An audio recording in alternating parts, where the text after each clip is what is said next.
Surviving Reality contains explicit content full of snark and sarcasm that may not be suitable for all audiences. Listener discretion is advised.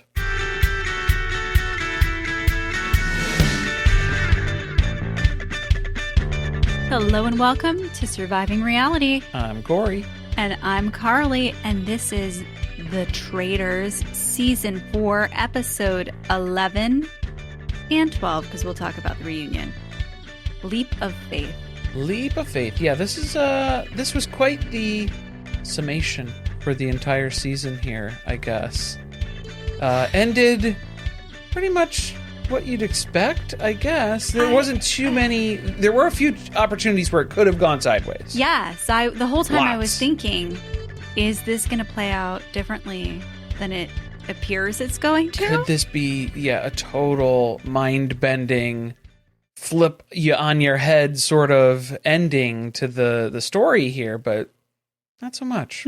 not so much. I really think this was one of the best seasons of The Traitors. This was really good. Yeah, like start to finish, very, very excellent gameplay that was on display from the start. We'll get into it a little bit more. We'll give the flowers as needed here, but let's just jump right in because I don't think I have the strength to banter and play along here before we get started. We're just going to jump right in. It's been a hell of a week, you guys. Oh my God. Let me tell you, it's been Baruto. So we got a lot going on. One bad thing after another has happened. Maisie train wreck. Was sick all last night. You couldn't so we tell. Barely slept. Yeah, she's sleeping very soundly right now. That's why, because she was up all night. But she was up all night. She gets like that phlegmy, she like gets acid reflux. Acid reflux, where she gets a little, irritation there, where then she just like drags herself around and is trying to like rub her face on stuff. We need advice. Well, I think what do we do about the antacids because we've taken her to the vet before when it's happened, and then they're like, yeah, it's not a big deal, and then they give her whatever they give her, and then she's better, and it's like, okay, we need to just figure out how to dose that at home. I think.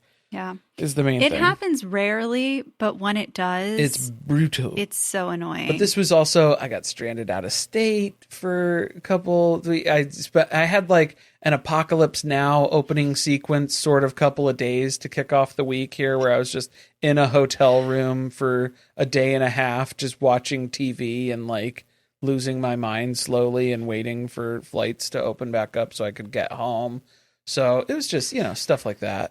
But here we are.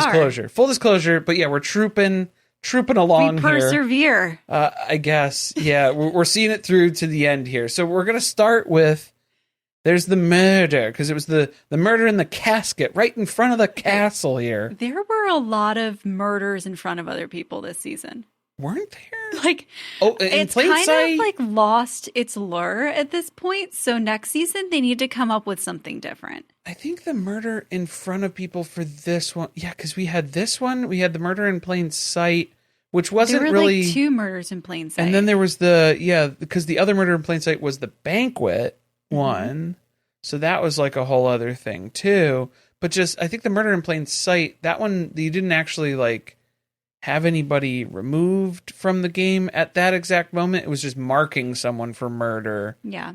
As part of that process. But like, it's just been a lot. This was dramatic. This was a lot, yeah. I guess not as dramatic as the banquet, just because we didn't have as many costumes. With Jam being like, Lisa, kiss me!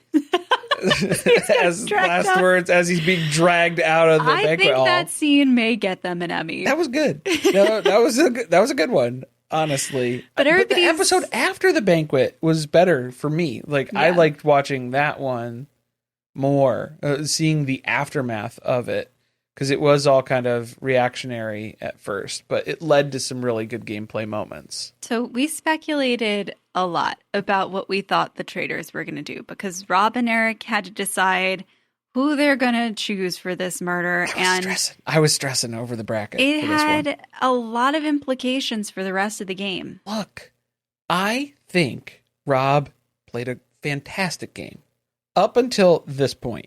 And then it got a little rocky. Yeah. A little rocky. Because this could have gone very, very bad. Because that's what everybody kept saying. Rob is playing so amazingly. He's doing so great. And then the reminder, the caveat that I had to keep giving was, it can go up in flames in one day. One day can be enough of a focus shift where people are looking at you funny. It's like when he had his cold, stuffy nose, people start, you break the illusion of the sexiness, the hotness. We're not to him anymore. Yeah. For just a brief period of time. Just a little glimpse. He seems like he's back on the mend this episode. He's got doing a good night's sleep. Yes. Yeah, he's fully rested.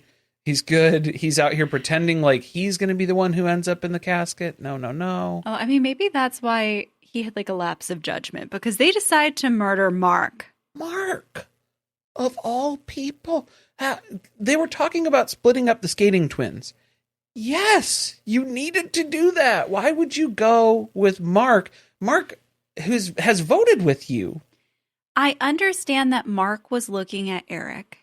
And I'm wondering if Rob was thinking, does he really trust me as much as he says he does? Or is he going to be like a loose cannon at the table? Maybe they were worried about him and Maura coming up with their own plan together. But I don't understand keeping two people who have been voting as a block together and have come out as like this tag team that's working together now in the castle when your numbers are dwindling. Yeah. That didn't make sense to me. No. At this late stage in the game, because then Rob was very quick to be like, oh, and then easy. We'll banish Johnny and we banish Tara. And like, that's what we're going to do. Like, that was the plan all along. And he kept saying that. He said that for like 3 days to Maura. And every time he says it to her, I'm thinking that you're going to see the light bulb go off under her hat. And then it's like, no, that hasn't happened yet. So I think that Rob was probably underplaying how much Maura was in his pocket at this point. Because it was still kind of like, I don't know. Well, yeah, the whole plan that he's come up with hinges on her sticking with them and not going and voting with Johnny and Tara. Right. So that's where, when you're hinging your entire next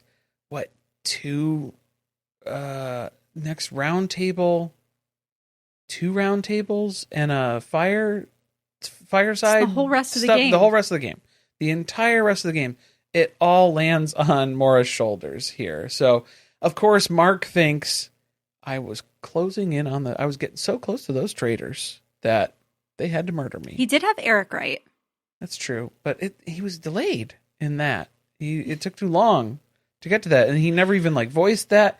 He didn't even say anything. He didn't have a jam moment where he would scream out that, don't let Eric finish this game. Nothing like that. No, and it does make you wonder, was he on to Rob at all? Because he told Rob about Eric. Yeah, I don't so it does appear that he really trusted Rob. Yeah, I don't think he was on to Rob at all. Well, I don't think so. Bye-bye, Mark. Yeah, that's I'm it for surprised Mark. that he made it as far as he did. Honestly, yes. That same. Just because he played very quietly for a very long time. Quiet, and then also he didn't really consistently vote with a group. Yeah. He would make his own decision. He would go in there and kind of change his mind very quickly. He would go wild card at round tables, which that's not great. That's not good. Maybe which that's is something why, they're thinking about. I mean, you can't bank on that. But that's what I'm saying is if you had Mark, if you had Tara or Johnny to murder, I think I would probably murder Johnny because Tara lost a lot of credibility at the round tables. I probably would have gone with Johnny at this point. Because in that way you leave Tara all alone. She's got nothing left to work with. I don't know. Tara is the one who seems closest with Maura.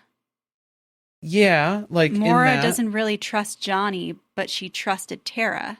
Right. So I think maybe you could have taken Tara out. I think what they were coming down to was banishments. Would you banish Mark? Probably not.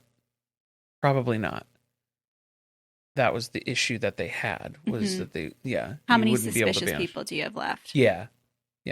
Well, We go to breakfast, and Eric is the first in the room, and then Mora enters, and they're congratulating each other on the fact that they've made it this far. They're so good at this game. Yeah, both of them. Mora's kind of side-eyeing him the whole time because she's thinking... She hasn't fully, expressed her suspicions about Eric at this point. You keep having moments with Mora where you have hope, right?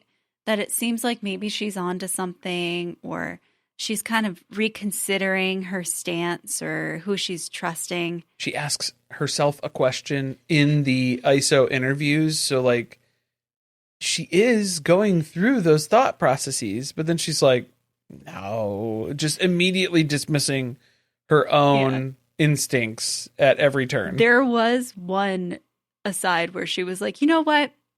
I'm not going to think about this anymore because it's really just too complicated. Like, that's why you're here in the finals. Yeah. It's a lot of people who ended up. Oh, okay. To be fair, by murdering Mark, you're also leaving like the most impressionable faithfuls here. That's in true. The game. Mark really had a mind of his own. Yeah, and would vote against what other people thought, even if they were people he was aligned with. So I mean, I guess I see the strategy element of it, because then you do have Eric and Rob and Mora, and then Johnny and Tara are in the voting minority. So then, yeah, if you vote them out, then you have the chance here. But this is where the game really takes a turn, because obviously Tara and Johnny are like, we know the numbers. We see what's happening too. We will easily be banished here. We need to get Mora on our side, like today, somehow. So they start strategizing around that entirely. How do we get Mora? It turns into the whole castle. It's 2 against 2 trying to get Mora in the middle. Yes. They're pulling her back and forth between conversations, trying to convince her which direction she should go in. Rob and Eric have Mora, like, pretty solid. But then there are conversations where she'll go with Tara, and Tara will get her all fired up, where it's like, Eric is very suspicious. Like, we can't trust Eric. We need to vote Eric out. I loved how Tara had no shame. Just walking into the room and being like, Mora, come with me. Right in front of them. Well, because like they had that. So they were worried.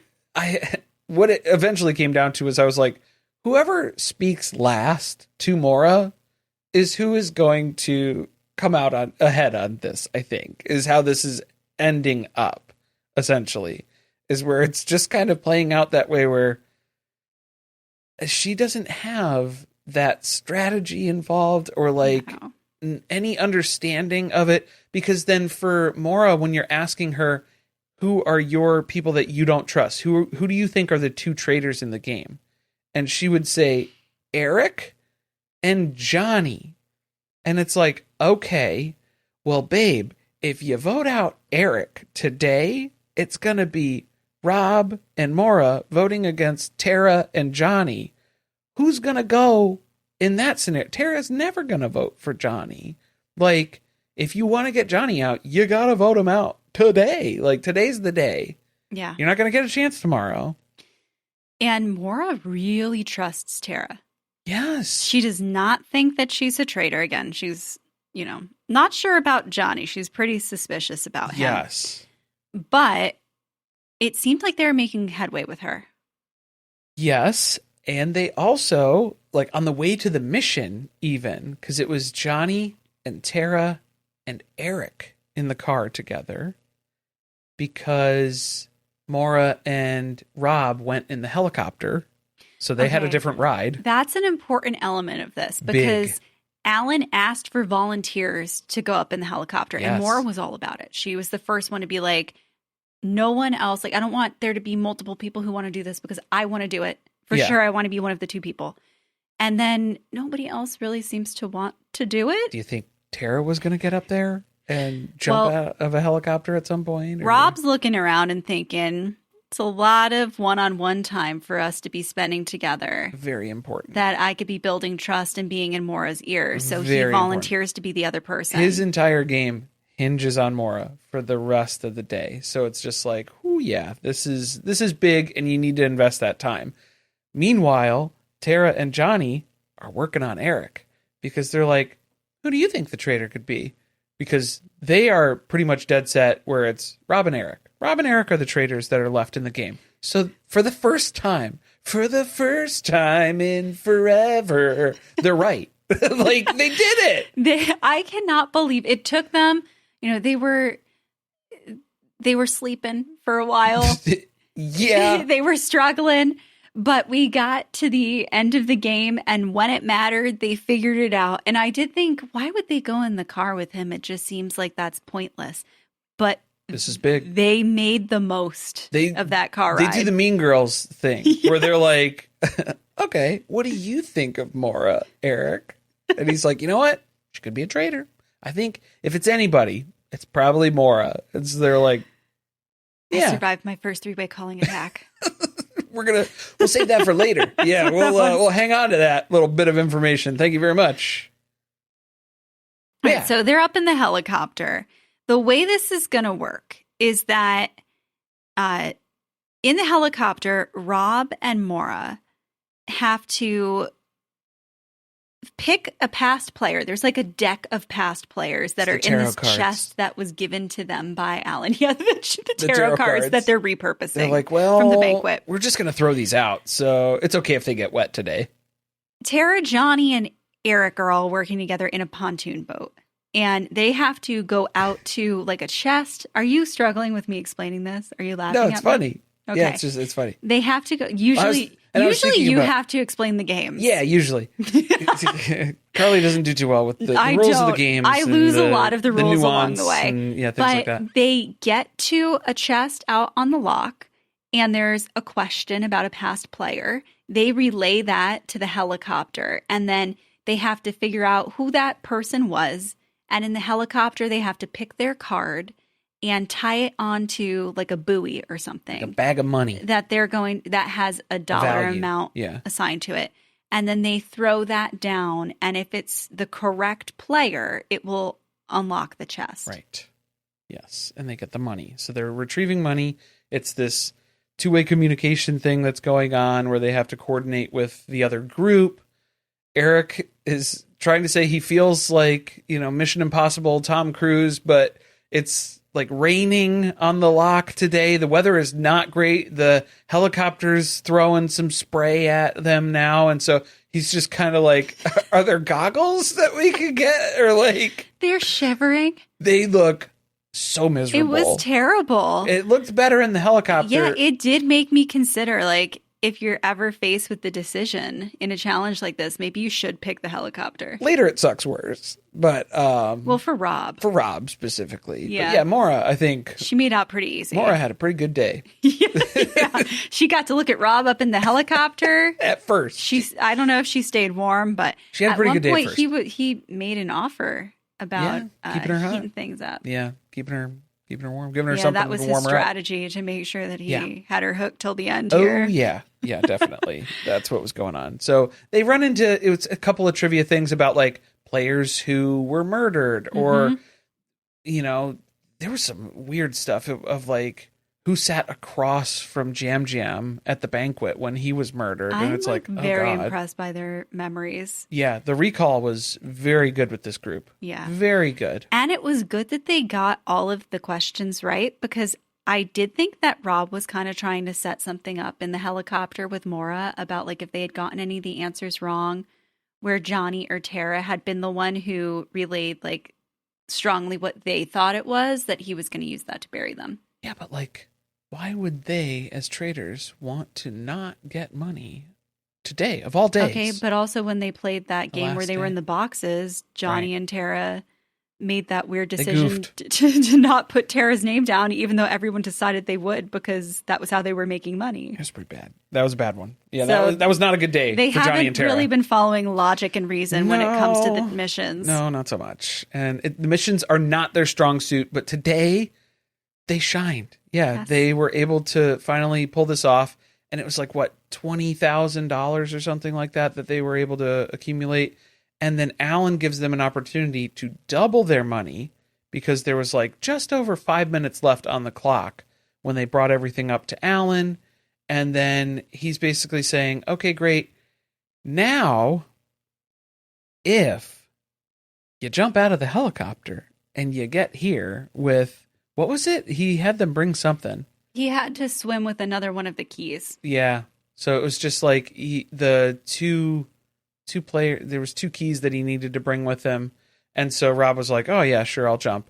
When he jumped out of the helicopter though, and he hit the water, we knew it was going to be cold. There's a shock that happens. There's a lot that goes on.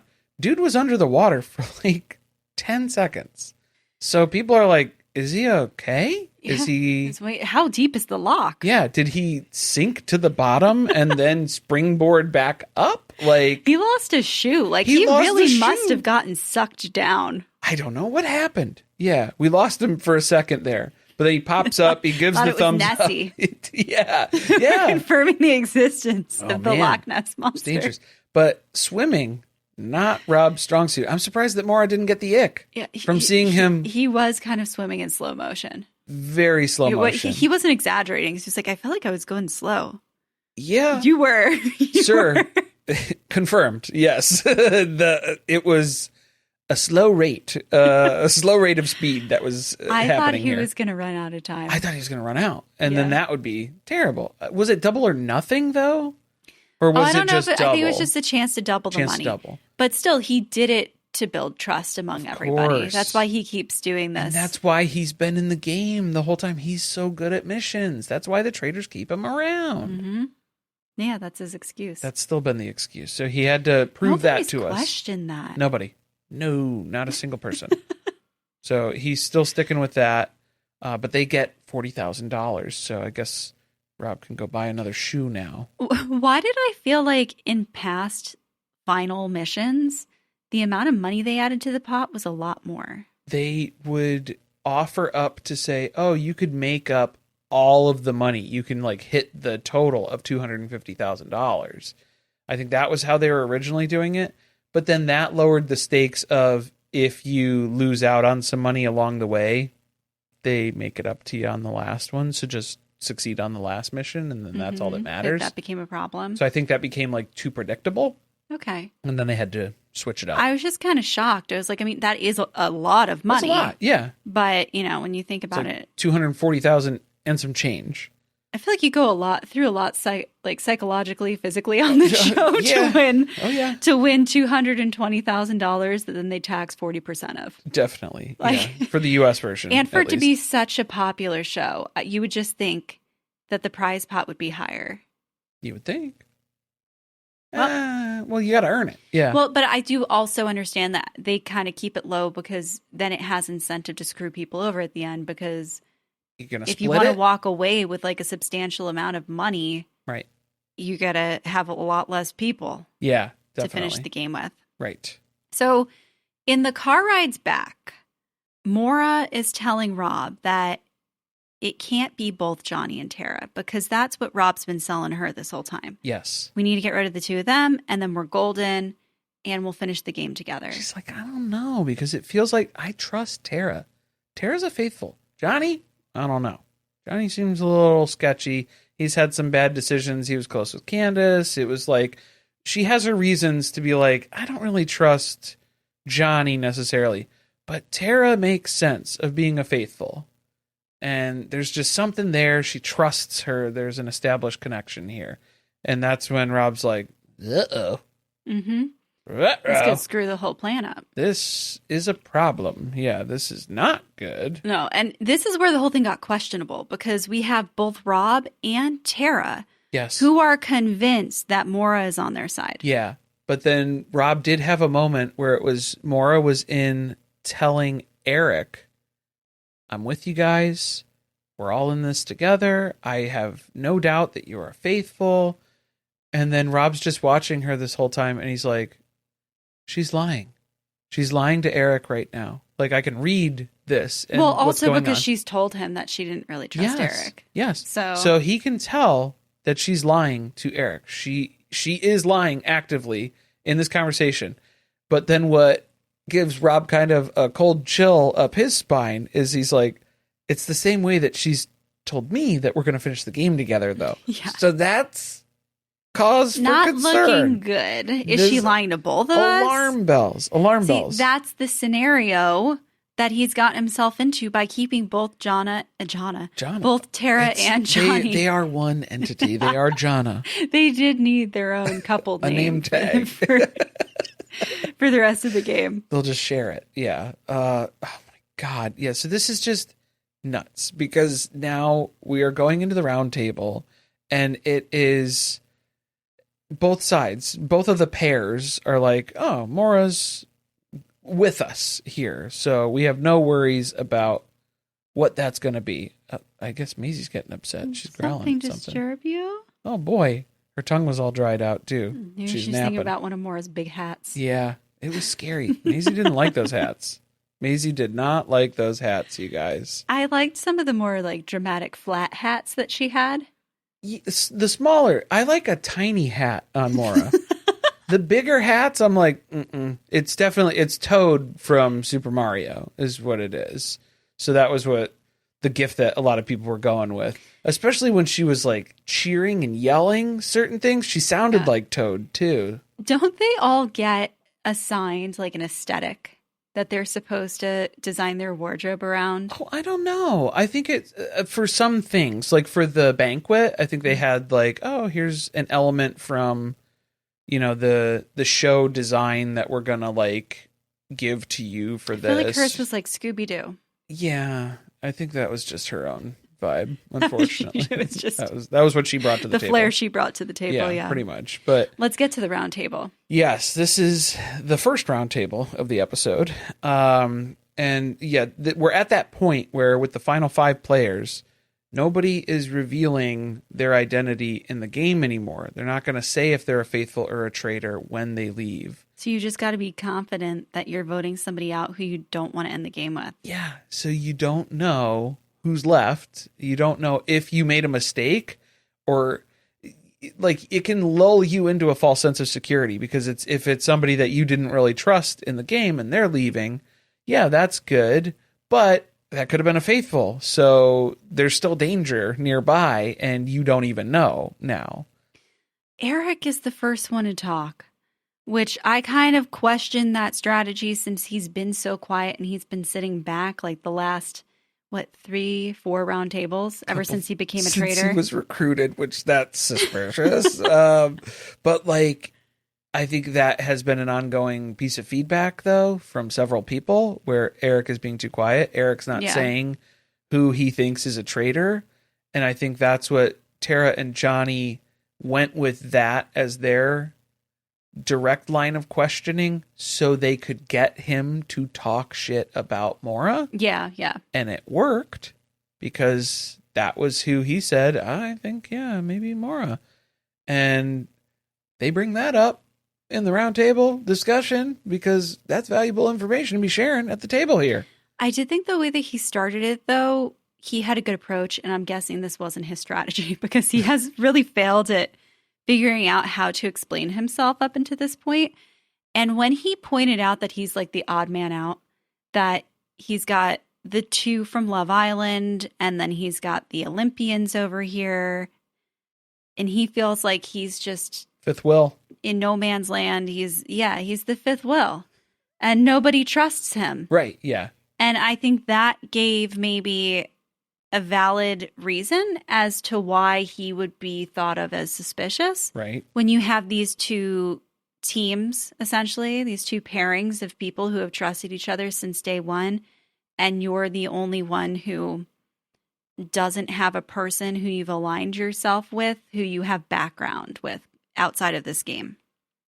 Oh boy, but that doesn't last long because then as soon as he's under fire, it's like, because he has to keep doing like a squinting reaction to like, I said that? I said what?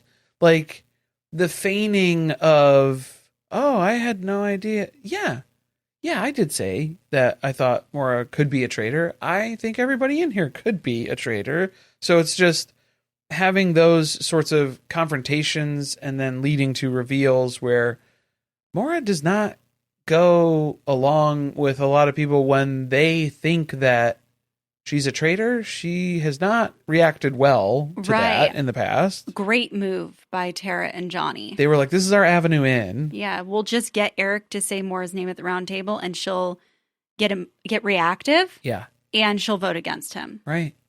Because she did that much like Dorinda did. Yes. Yeah. And Natalie. Natalie did that quite a bit too. Oh, yeah. Oh, man. So, like, this is just one of those roundtables where it's kind of, I think Rob picked up where it was Tara and Johnny going in on Eric. And so he's like, can I just say something? Can I just chime in on this real quick? Just something like he had to, let's zoom out, because if we're going to focus in on Eric, Mora's already suspicious of Eric. I do not need her voting for Eric today. No. This is going to be a big problem. If Eric goes in this round table, we're screwed. I don't even know what would happen with that. If Eric goes at this round table and then you just have 2 and 2 voting against each other, like it just goes to ties. If they don't manage to pull Mora over to their side, right, and then it's 3-1. Right, because then you run that risk. But like for the way that it would have gone, like if Eric is banished here, then like the votes that just tie, they just keep tying until they go to tie breakers. And if it continues to tie like that, then I think they go by like the number of most votes received or something like that, usually like throughout the entire game. Mm-hmm. So then that could be interesting too. You know what I think a missed opportunity was from Tara and Johnny? Because their whole secret friendship gets thrown back in their faces of like, well, it's suspicious that Rob brings that up. Yeah. That you would hide that the whole game pretty much. And then you come out with it at the end. That's just something I can't get over. And it's like, well, then explain how you and Mora are still here together. Because our fear coming into this game and being honest about the fact that we knew each other outside of here was that, Rob and Mora kind of know each other. Kind of. They met once before. Right. It's not anywhere near the extent of Tara and Johnny's relationship. Well, that's what Johnny was asking too. He's like, how did you come into this game? Like having met one time previously, how do you have like this unwavering loyalty to this man? Right. That's where I'm asking, like, I think that could have been brought up as maybe you're being protected by Rob. I think they Isn't did that try odd? to. They did try to explain that. I know that. they tried to explain that to her. But it's not getting through the hat. But I would have, did they say it at the round table? I think that was in one of the conversations prior to. Yeah, I just would have liked to have seen Rob maybe get a little shaken by his strategy actually being revealed. Yes. Right before it's time to vote. Because I think Tara was saying something about that, about like, how did we get this far? Like, how are we here, basically? Yeah. And I think that was when Mora was patting herself on the back. It's because we're good at the game. Like, we got this far. Like, girly. No. Girly, that's wrong. No, baby. Did you see Johnny? Have you watched any of the past seasons? Like, usually. Did you see Johnny in any of the missions?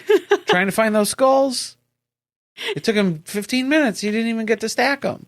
No, you're not here because you're good at the game. Well, and Tara and Johnny are both aware that like they have not been good at this game up until now. Yes. So the fact that Mora has deluded herself that she has just been superior to the other people who have played. I've played a flawless game at this point. Okay, keep thinking that. I also cannot get over that nobody brought up the whole laugh. Yeah. That caused Eric to sway everyone at the round table to get rid of Tiffany. I think that was big. Yeah. Like, if you want to start slinging mud about the fact that we hid our friendship because we were afraid that the traitors would go after us as a target, much like the way the gamers all got eliminated. Yes. Like, we were trying to avoid something like that from playing out. How about we go back to one of the most suspicious things surrounding Eric, and it didn't get brought up. Didn't. Well, at least not that we saw. So, like, that's what they say. These roundtable discussions, I sometimes know, it's but a like lot longer. even in the aside conversations, Right. nobody's brought it up. Now, you would think that Did they forget?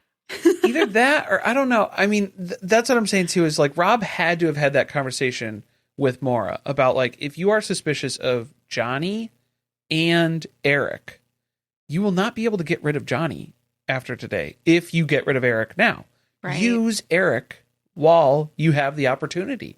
He's willing to vote Right. And for Johnny. we'll finish the game together. I think that was where that secret deal is creeping up now, is where it's like you're seeing the alignment, because you know that Johnny and Tara are all in with each other.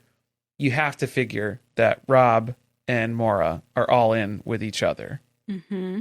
But that leads us to this vote. Of course, it's 2 against 2.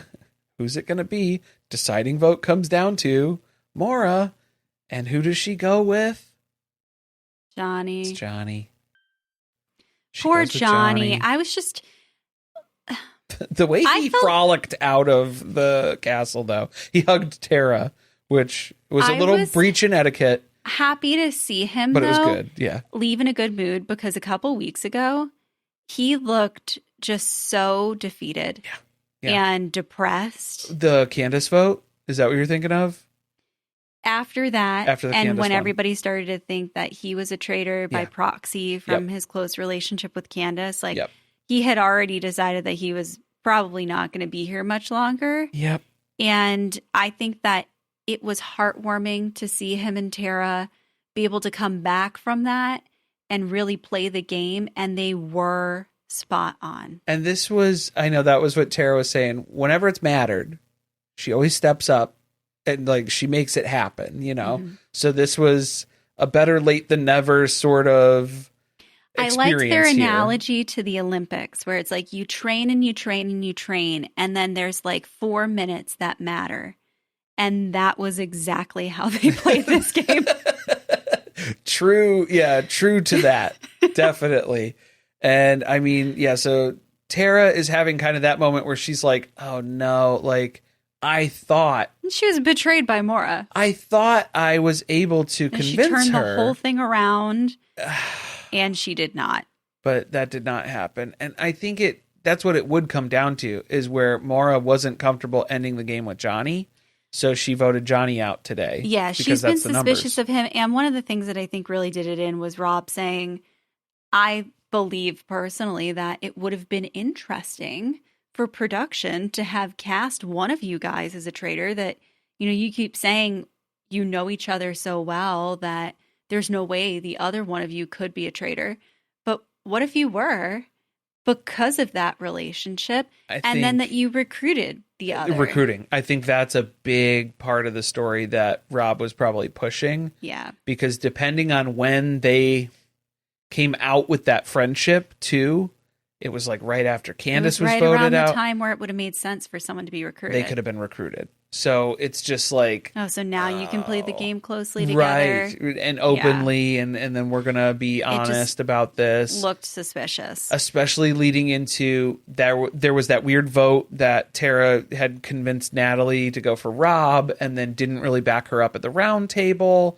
And Natalie was like, "What the hell am I doing?" And then she got voted out. So it's just like there were weird other plays too that would definitely feed into like, I think that Tara was playing as a faithful and now she's playing as a traitor. Yeah. Like there's a change that happened in the way that they're playing the game. Definitely. Now Alan leaves them with the decision. They're going to have to contemplate whether they want to end the game together.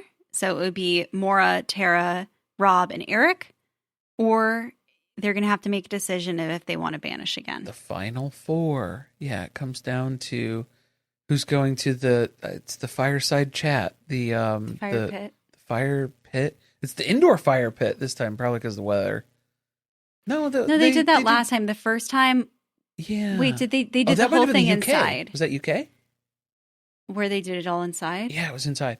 Because usually they were doing them outside for the US version. Yeah, they were. Yeah, so maybe the weather was a little bit off. Sometimes they would do one inside and the one outside. Yeah, something. I'm remembering that too. Yeah. Yeah. Because then they would do banishment. The banishment always looks weird with only 5 chairs at the table, too, because it's such a big table. Yeah. They keep taking pieces out, like, as people leave, and it gets a little bit smaller. They've been making the table smaller? I haven't noticed that. Yeah, I think so. Well, they don't. It's not the same table, the exact same table as when they had 23 people sitting there. Okay. For 5. I'll trust you on that. I don't think so. I think that they did look very far apart. I was thinking, how can you hear each other across this table? It's right, so I'm big. Gonna need some microphones on the table. I'm not gonna be able to hear anything. But now they're very close together. Yes, because they have to do the.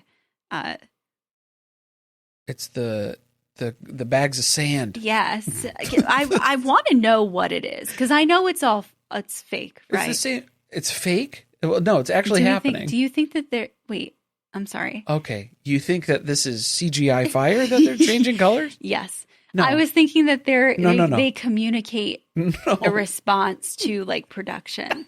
And then they dictate the color of the fire. Not that whatever they throw in is actually like chemically making a reaction to turn the fire that way. Oh, okay.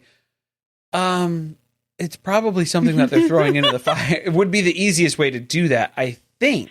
They do love fire on this show. They do love fire. So I don't doubt the pyrotechnics. Yeah, because it's the same thing as fireworks, like things that you see in the sky where there's the different colors and stuff. It's because there's different components inside that firework. It's too much science. That when there's combustion that happens, there's different colors.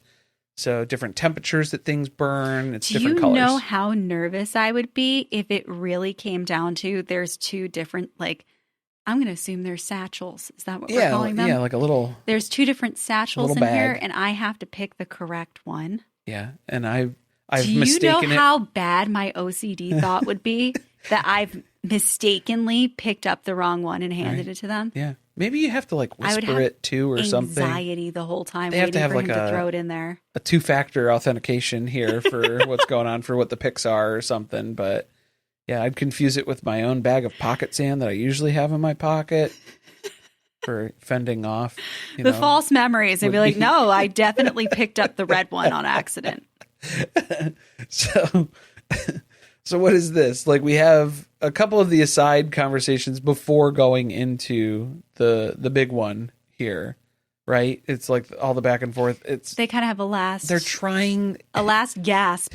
It's Tara's last gasp because she's Mora. like, "Please, Mora, please turn your brain on." I love Mora's outfit. I love this dominatrix pleather.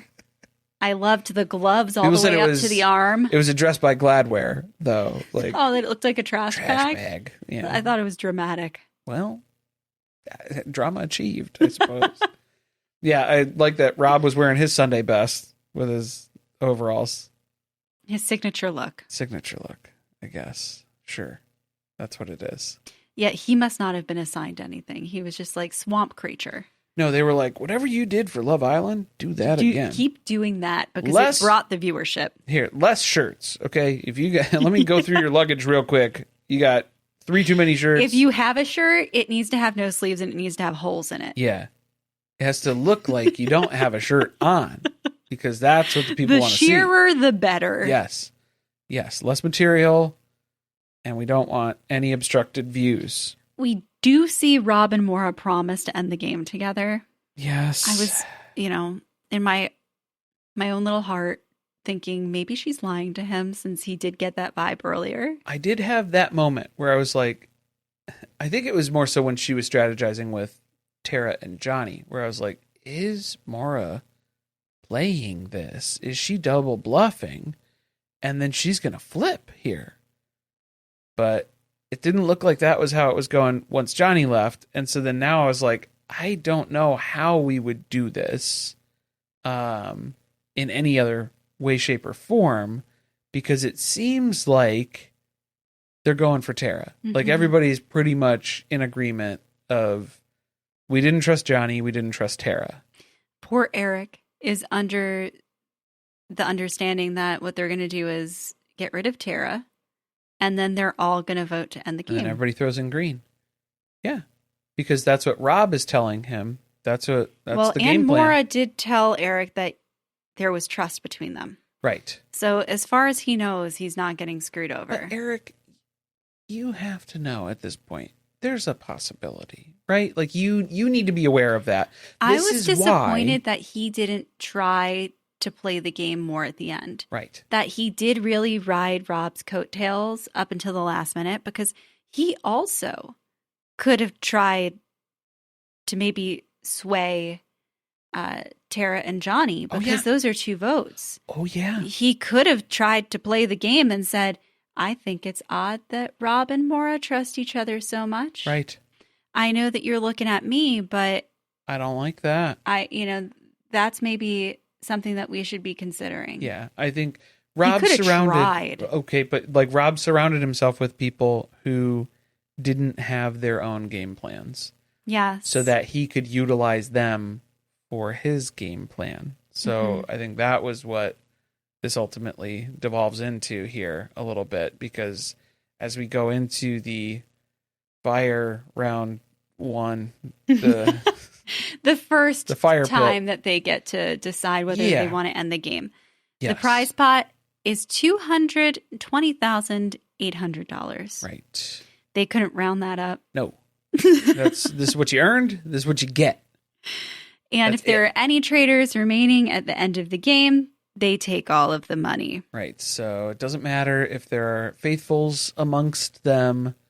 The traitors win. If there's even just one traitor, that's the winner there who's left. So there's not a lot of trust between the 4 of them. They all decide that they want to banish again. Everybody's banishing again, but not all for the same reasons. It's a pretty quick conversation, pretty quick round the horn here, and it's Tara. Tara's going home. Yeah, that sucked. We saw Eric and Rob vote for Tara first, and then obviously Tara votes for Eric. Yeah. And we were left again to see if Maura would come to her senses. Maura deciding. But she gets rid of Tara. Yeah. So that was her last chance, because now Maura is left standing here. She doesn't know it, with 2 traitors in the game. So it doesn't matter what you do. You lost. The poker faces of Rob and Eric, very good. Very good. Because at this point, they know they've won. Yeah. So they're like, okay, great. A traitor has won. The traitors win. It doesn't matter what Maura does now. She has lost the game. So what it comes down to, though, is now everybody has to throw the second bag of sand into the fire. Well, Alan throws it in for them for security and insurance reasons. But they go around the horn here, and it's Eric says green. And yeah, let's finish out the game. Yeah, he has gone with the plan that he was told that he was because that's what we're doing, right? Right? We all trust each other? Nope. 2 more red ones popping up in there. And that's when he realizes that he's been screwed over by Rob. I've been had. Because, like, okay, at this point, it's when the red one came up from Maura, he was like, uh-oh. Yeah. Who does she suspect then? And then when Rob's came back red, he said, oh no. Like, you could see it on his face where he knew instantly, oh, I'm out. I'm going this home. Is when he decides to start playing, and it's way too late. Too late, sir. He tells her, I want you to wonder why you've never questioned the other player. So, I mean, he did his best, but at this point, it's like, do we really have it here? How interesting would it have been, though, if she then questioned Rob in that moment and then still ended up losing because she ended the game with a traitor? That would have been the real kicker, I think. Like, that would have been more upsetting at that point. Yeah, because that's basically what we're left with is obviously Rob voted for Eric. Eric voted for Rob. And then the hat strikes back. Yeah. Again, she gets rid of Eric. So now we're left. It's just Rob and a dumb faithful. Rob and his favorite dumb faithful. Because, I mean, he's utilized every other dumb faithful along the way because Eric was a dumb faithful he recruited. So it's a miracle Eric made it this far, honestly, if we're really thinking about that. But now the big reveal, because, of course, we start with Maura, who is obviously a faithful. I'm a faithful. Yeah, it's great. We're so excited about it. And then Rob's like, yeah, I'm a traitor. I'm a traitor. I have been since the start. And she is so shocked. She's kind of reserving her actual reaction because she doesn't really believe him yet. Like, she's thinking he's going to end it with like, just kidding, I'm a faithful. She was waiting for a just kidding, and it would not come. Did not happen. Was not arriving. So that was where she just kind of was left hanging, where she's trying to process, Rob's a traitor? Rob's a traitor. Oh my God. But that's really how bad she was at this game. She was very bad at the game. That she still at the end could not believe that this happened to her. But you need, those are faithfuls. Those are the types of players that you need in the game. I know, the dumb faithfuls but to not realize that that's the position you've been they're put a necessary element, to the game. Is just completely oblivious. He must have really been talking her up the whole time about like how great she was at the game to instill some confidence in her, that she never had a moment where she thought that she was being protected by somebody. Strategy. Yeah, that she was so good at strategizing. No, I don't think so. So then she's kind of beating herself up a little bit. She's crushed. She's like, I'm so stupid. You made me look like an idiot. And it's like, yeah, pretty much.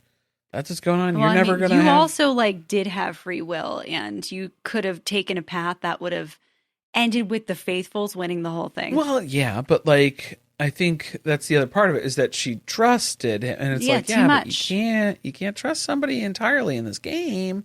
But that was what she was like, you are never going to have a girlfriend. Like, you are such a good liar that this is like, how are you ever going to have a relationship after this? Because you're just out of this world, man. I'm frustrated by Mora being so gullible, but I do really like the way she ended the game, in that she was not a sore loser about it. She did tell him, wow, like, you're really good at this. Yeah. And it was like a funny joke that you're not going to have a girlfriend after this just because you're such a good liar and you manipulated me the entire time and everybody saw that. Yes. And not just her, but like an entire castle full of people. It was an enjoyable ending to the show. And then, of course, Alan, they go out and they have real fireworks this time to celebrate. Yeah. Not the CGI real fireworks, not the CGI ones. Yeah. Maybe the weather was really bad that day and they couldn't. They ran out of the but budget they did for all of the... But then normally if the weather's bad, they wouldn't do real fireworks. But then they did do real fireworks. So, I don't know. Maybe they just got sick of me ripping on the CGI ones. It's all about you, huh? That was my favorite part. They're listening. My favorite part to make fun of in the U.S. version of the Traitors was the CGI fireworks for the finale episodes. Because it always looked real bad, guys. Yeah. Real bad. Alan tells him, you are one of the best traitors. Traitors. Meredith Marks told him, you are one of the best traitors who's ever played the game. Who's ever played the game. You can leave. With your $220,000. You're recording us? That is you beast? We need her on the Traitors. I want her on the Traitors. Please make that happen. In the turret. Oh, in the turret. I don't know if she'd be able to be a traitor, though. Same with Lisa. No. No. They need to be faithfuls. Yeah, we need them to be the ones thinking that they're on to other people. Yeah. Also, leaders. They're the faithful... the captains of the faithful. We do get a lot of housewives who have a law degree. Yeah. So I am hopeful that she will end up being on the short list. That would be great. That would be fantastic. She's very busy with her DJing right now. She's on tour. Maybe once she has to take a little break from being DJ Meredith Marks. A lot going on, yeah. How about the reunion? I hate the Traitors reunions, guys. I hate reunions in general most of the time. And, an Andy Cohen hosted reunion, it doesn't really have the same spark that you get at a Housewives reunion. Right. For the Traitors.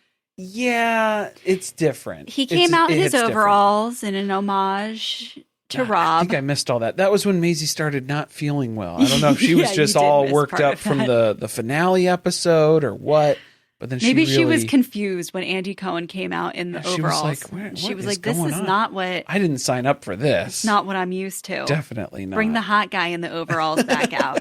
That's The what she snake wants. tattoo. Yeah. Where was Andy's commitment? He should have gotten a temporary a snake tattoo? snake tattoo. That would have been good. That would have been really funny. Or bring didn't he bring Anderson Cooper out at one of these one time?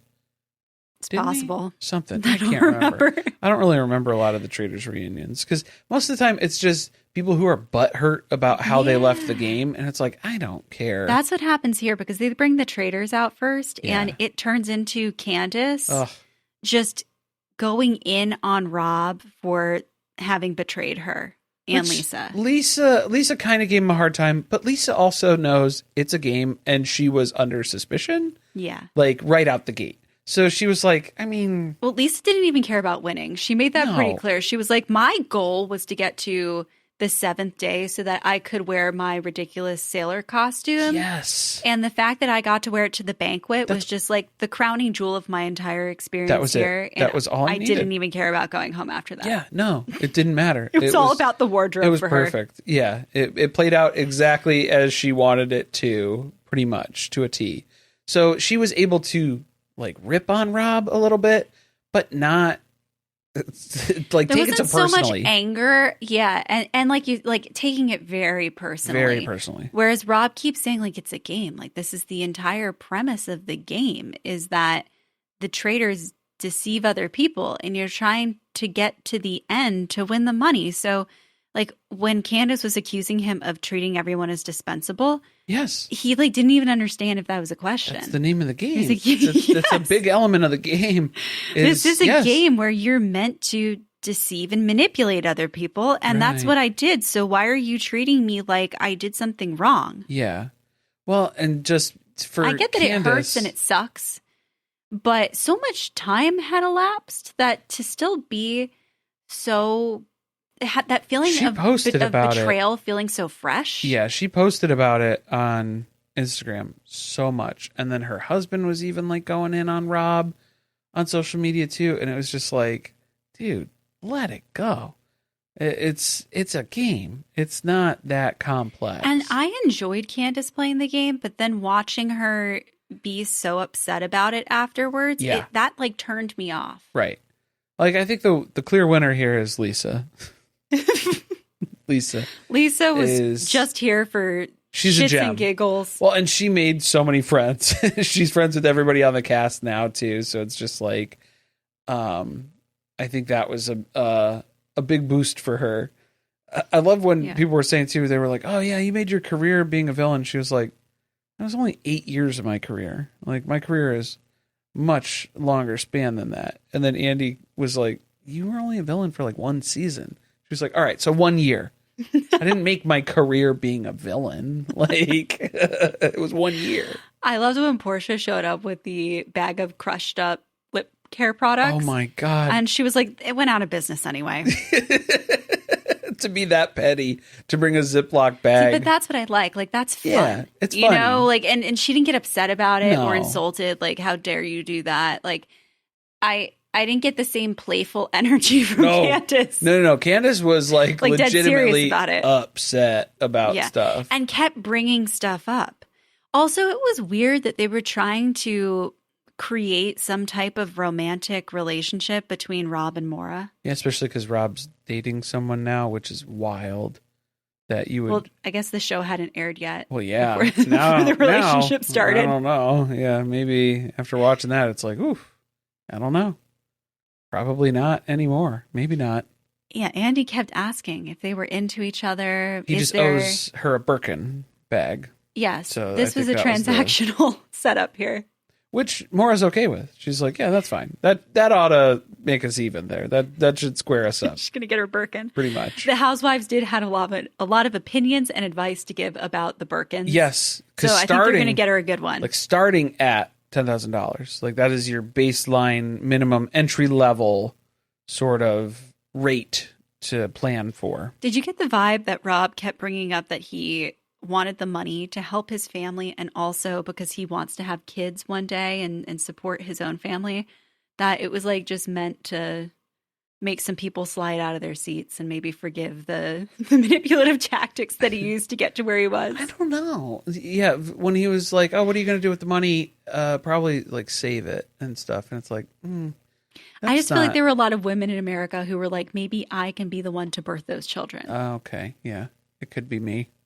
Moment, but then maybe he doesn't even have a girlfriend. Maybe he's talking about how he's taken. Maybe it's a cover because now he's $220,000 richer. Right. He already can't get people to stop staring at him. Oh yeah.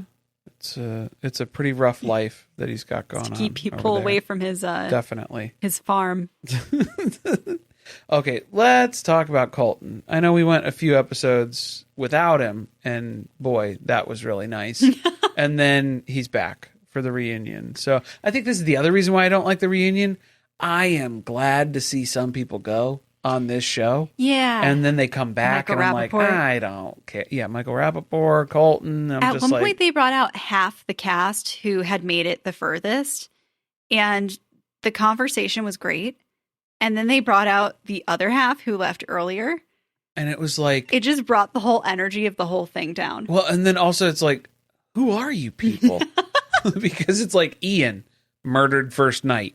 We saw people we didn't really get that emotionally invested in. 2 seconds of screen time for this dude. So it was just like, yeah. And Michael Rappaport was right on the verge of having been in the other group. So then to see him back there, because at first he was kind of quiet and I forgot. And then he started talking and I was like, oh no, he is here. No, yeah. And that's the thing. He can like turn it off and turn it on. And he does. And he did here too. Because it was just like, oh boy.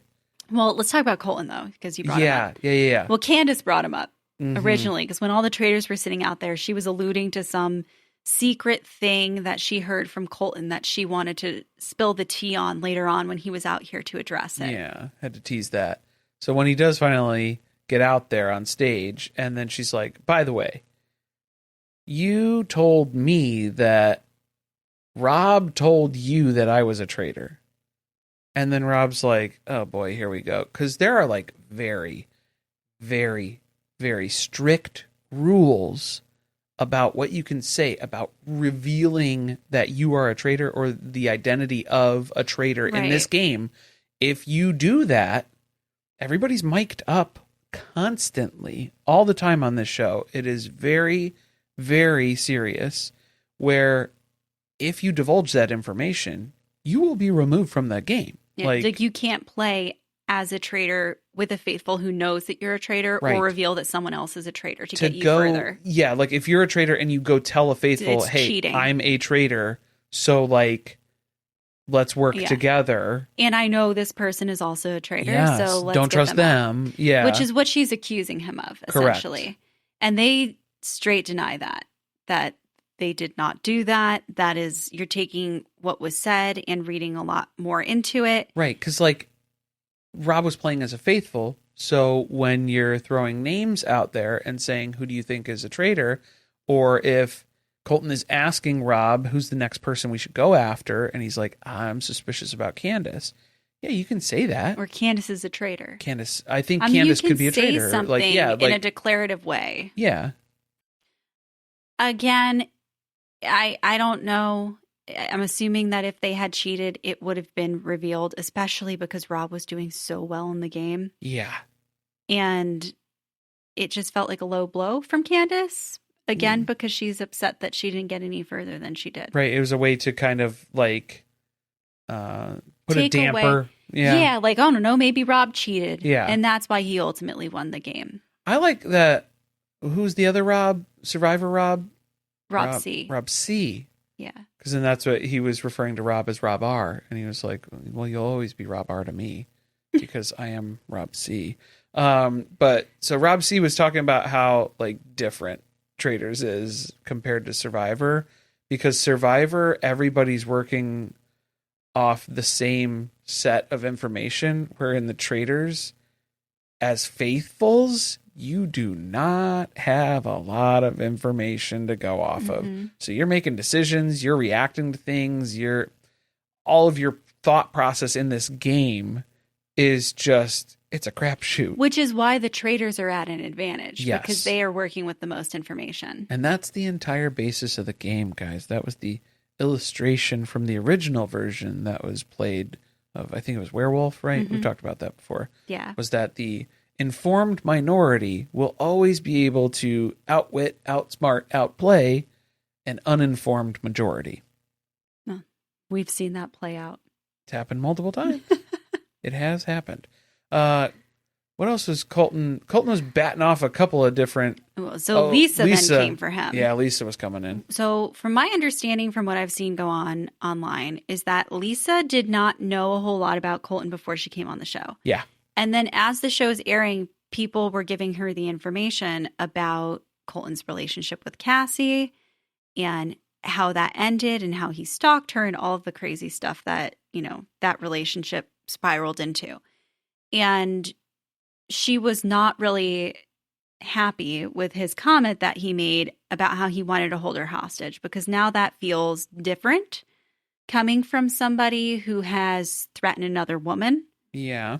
And so she brings that up to him and was like, can you explain what you meant by that? And well, I mean, you're playing the Traitors where there's murder that's being thrown around. So Colton goes very quickly into, you talked about wanting to slit my throat in this game, like in reference to the game. So it was in discussion of the game. Okay. Like, yes, agreed. That is true, right? There's a lot of murder and death, and we're using a lot of verbiage that is violent. Yeah, like it just, that's inherent in this game. Lisa Rinna hasn't slit anyone's throat in real life, though, right? Yeah, right. I mean, from the last time I checked. I think maybe getting wrapped up in the game and not thinking about how what you're saying is also a reflection of what people know about you and the rest of your personal life was a mistake for him. And it did end up giving him an opening to then address that. That's how it'd be. Yeah, because then it's don't judge me for my darkest time stuff. Yeah. And then it was just like. I don't like him either, but I do think the context of that was around the strategy of holding a traitor hostage. Then that's your borderline. You are borderline with the rules that we were talking about that Candace was upset about. Oh, yeah. If you're going to get upset about the idea of a traitor going to a faithful with information and then trying to use that, why is it okay for a faithful to go to a traitor and say, I know you're a traitor, and either you're going to have to work with me and protect me, or I'm going to go turn everybody on you. Yeah. So that's all a big mess, right? I didn't like any of that. Didn't like all those conversations. Didn't like any of those interactions. I don't like how Colton's whole thing is like, they are very PR answers too, where he's... Oh, I'm sure he's been media trained. His of husband how he's is going to like, address this. That's his entire career is based around that. So also, I kind of think coming on the show was a big opportunity for him because he hasn't been on TV very much, and there's a negative perception about him, and maybe he thought this would be like his moment to change opinions about himself. Yeah, he was doing those underwear ads and stuff. He really thought his star was going to be rising after Traitors. He was going to be a beloved, they were faithful. Tommy John, right? I don't remember. I think I got upset because like I really do like Tommy John underwear. Okay. Personally. TMI. But yeah, there were a lot of brand deals. Rob had oh God, he had so many commercials. Yeah, I think I was like, well, obviously he won. There's like 50 Rob commercials playing in the middle of this episode. Yeah, well, I thought it was just because it was like everybody was getting horny for him too. Well, so that it was a just, bonus. Yeah, like he was already pretty big from Love Island, and then it was like, now people are seeing him on Traitors and love him too. So then it was like, they were throwing a bunch of ad deals at him. I am looking forward to his Taco Bell commercial next season, hopefully. Yeah, hopefully they bring him back for that. Do you think they'll bring back Maura and some of her hats too? Sure, why not? I hope so, just so that she gets some type of payday out of this. And Eric. Who did they have? It was Bob the drag queen? No.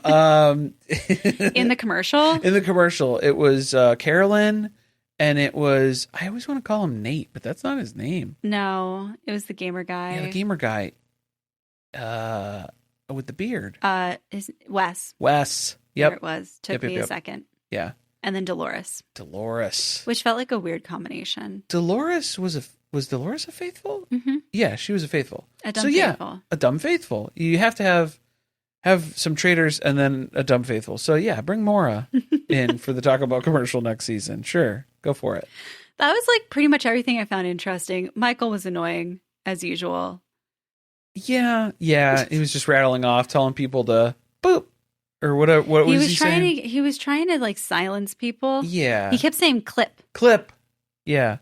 Which He said he was quoting somebody though, so it was like I don't get the joke. I don't get the reference. Yeah. It fell flat. But it just looks like you're a dick. Tara and Johnny, I do just want to talk about them. They remoted in. Yeah, from the Olympics. And then I don't know if the feed was a little jittery or something. It seemed like they were having a hard time kind of jumping in on things every once in a while there when the group got bigger. Well, Michael Rappaport started coming at Johnny.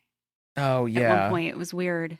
Because I think there was like Johnny alone. Kind of an apology to Colton about stuff, and then he was taking shots at Johnny about like that Johnny came at him sideways at the round table and made him look bad, Michael Rappaport. And it was like, okay, I think nobody had to do that for you. Oh yeah, I think Michael Rappaport does a great job of making himself look like an idiot. He doesn't need any help with that. Yeah, definitely. So, well, that brings us to the end of the episode. But first, we have to talk about who won bracketology. The bracketology. This was really hard. This was a hard one. And then we got weirded out too because there was like 2 different picks for the last episode where it was like who makes it through the final, like who goes to the final and then who wins. Yeah. And so we had our list set up. We messed up a little bit because I thought it was going to be Tara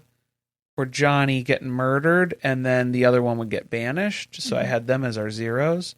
But it was Mark that got murdered. But he was only 3 points. So he was like our lowest faithful, our lowest point value. We did have Rob and Maura in the final. For the winning part. But then Maura wasn't worth any points. Maura wasn't worth any points because technically Rob won because he's a traitor, and so Maura lost. And I was like, well, that's a weird way to do that. So I didn't really like that, how they broke that down for the bracketology side of things. Honestly, like sometimes I question the bracketology methodology. Yeah.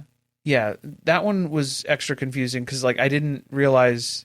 Because if I had done that, like I would have been very convinced that the Traitors would have won, so I should have had Eric then. Mm-hmm. But I guess that was just like backup in case if Rob did get found out, you could get points if Maura wins as a faithful. But Maura wouldn't have won any. I would have had her at bottom of the list because she was finishing the game with Traitors. 2 Traitors. There's no way out of that. But all right, bracketology update as far as who's on the list. Top of the list, drum roll. Our winners. Yeah, the winners top here. 3 positions. Well, here we'll start because it was a tie for second place and then first place. So that'll be our 3, 2, 1 spots here, and we'll go. So starting with 3. Starting with number 3, which is tied for second, same score. Bana, congratulations, Bana. This was not easy. A silver bronze or something. I guess we'll have to ask Johnny and Tara to clarify. We'll have to ask Johnny how does that podium look here. For second place, again, tied for second place, CVD Poet 89 with 690 points. I see an L. Oh, Poel? Okay, CVD Poel? You know who you are. Okay. Yeah. Well, okay, sure. Guys, I'm just begging next time we do a bracketology. Like regular words. Regular words? Regular words. Yeah, you do whatever you want. And drum roll. That's why I make you read them every time. Yeah. Number 1 spot, 8478 Ice, who's been in the top 5 spot for like the whole riding on top season. the whole time. The whole season. I will say we finished out at 7th place, which is pretty good. We slipped down a little bit there. We were like down at 9. We had a couple of had a couple of rough weeks. Had a couple of rough weeks there. Next time I want to play separately. Oh, that'll be fun. I'll probably forget to set my lineup and that'll be the end of it. But yeah, that's usually how that goes.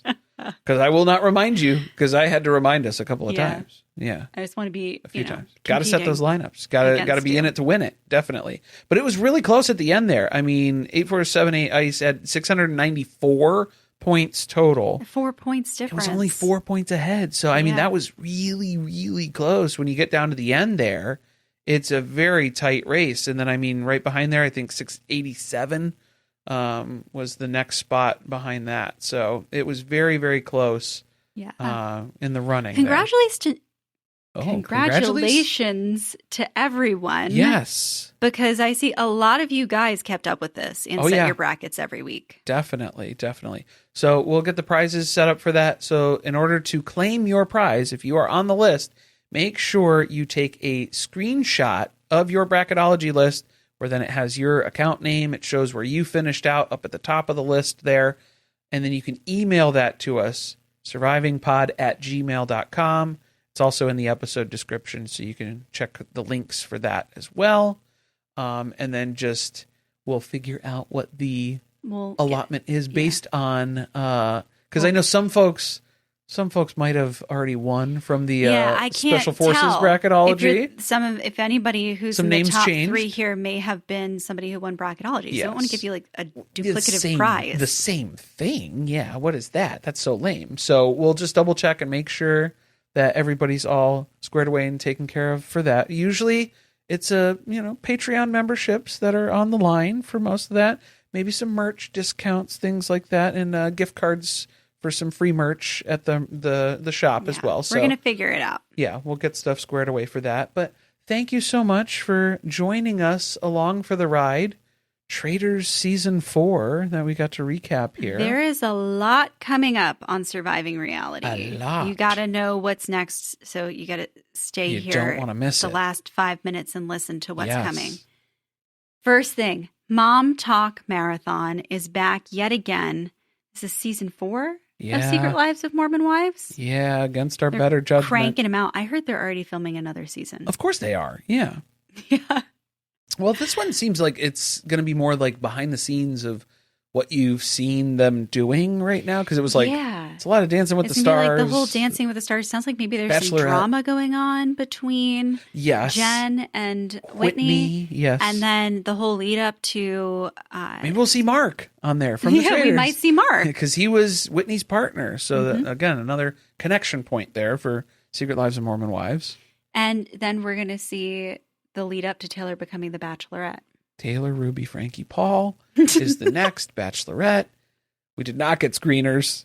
No, they won't let us have screeners for the Bachelorette. They were like, the list is very small and selective. So we're not on that. Maybe in the future, if we expand it, that you could be considered. And I was like, okay, thank you. Yeah, great. Thank you, but no thank you. No. We're planning to cover The Bachelorette. We got a little scared because we read something that it was like 20 episodes long. And then I was more than 20. And it was like, that's incorrect. It seems like it's usually 10 to 12 episodes. We'll see. We'll see how it goes. Because we might, if we need to shift gears, because like if Plathville comes back or something like that. Yeah. We might just pull the plug if Bachelorette's not going too good. Okay? That's what's happening. I've just been waiting for something crazy to get dropped on us because that happened last time Secret Lives of Mormon Wives came out. Yes. So I just feel like someone out there at a network is just like planning to have another show that we absolutely must cover and love. Surprise, Sister Wife Season 21 dropping in March. No, haven't you heard? It's canceled. Yeah, it's canceled. Guys. It's not, that's a joke. It's not really. It's a joke. Probably not.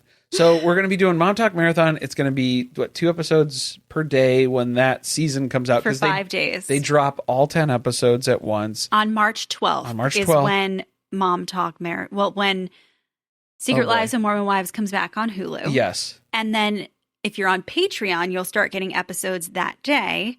And Surviving Reality, they will begin the next day. The next morning. So yeah, it'll be 2 episodes dropped, just like what we did on the last season for season 3, where it was 2 episodes per day every day until we get through all 10 episodes there. So it's 5 straight up days of double episodes for Mom Talk. And then chronologically, the thing that is coming up next after that, 7 little Johnstons. I'm excited about the 7 Little We have not recapped 7 Little Johnstons before. We are fully obsessed. We are pretty much caught up. We have to finish up season 16 before we start with the next one. Is that where we are? I think that's what it is.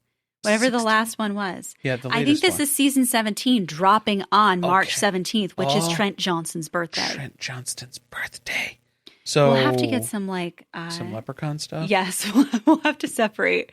We'll have to celebrate in true Johnston style. They are separated, from Anna. So this is going to be a big season. I don't think Anna's going to be on this season. It didn't sound like it. So we're kind of going into this with like a Plathville sort of. We're holding Amber accountable for her sins. And Trent. Trent was really shitty too this last season. Trent was, have not liked Trent in the first few episodes of this latest season. If you guys have not been watching that show, you have the time to start catching up. You will burn through it. Yeah. And if you need to start a little bit later, you could probably start a little bit later. The first few seasons are kind of fluff. Maybe like season, I think like 5? 6 or 7. It's when they got into like the new house. Yes. Yeah. Or like if you pick up where like Anna goes to college. Ooh. I think that I feel like you still missed some stuff. You do, but if you have to, we'll be catching you guys up as we talk we'll about keep you clued stuff. in. Yeah. Because I'm sure it's going to be a whole bunch of fluff. Oh, they love to dig up past shit and bring it up as a problem again. Yeah. Things that happened years ago. We'll reference it and talk about it. Yeah. So we're very excited about that, very clearly. Excited. And then The Bachelorette starts on March 22nd. And I think we'll be dropping our episodes on Patreon later in the day on the 23rd. Monday. Because technically The Bachelorette airs on ABC on Sunday night, but then it's next day on Hulu. And I'm guessing the majority of people are going to be watching it on Hulu. That's where we're going to be watching it. So that's where the episodes are going to be later that day on Patreon. And then they'll air on Surviving Reality Tuesday morning. Tuesday morning. Thank you. I was having a hard time tracking the day of the week. Good. I know. I'm all burned out too. That's it. That was a mouthful. Hope you are enjoying the episodes and you stick around with us for some of the other stuff we cover. We also have a Patreon where we talk about a lot of other stuff. We have bonus episodes where we're going to have to see what we're going to do for the next Let's Talk About It. Oh, yeah. But we recently covered the America's Next Top Model documentary that was on Netflix, and there's a new one coming on E! I feel like we're going to have a lot of America's Next Top Model coming up. It's going to be a lot of that. Maybe a little unexpected might be hitting the next upcoming poll. Oh, yeah, that's been pretty yucky, though, so far. It is. A lot of yucky energy this season. Definitely there. Thanks for listening. See you next time.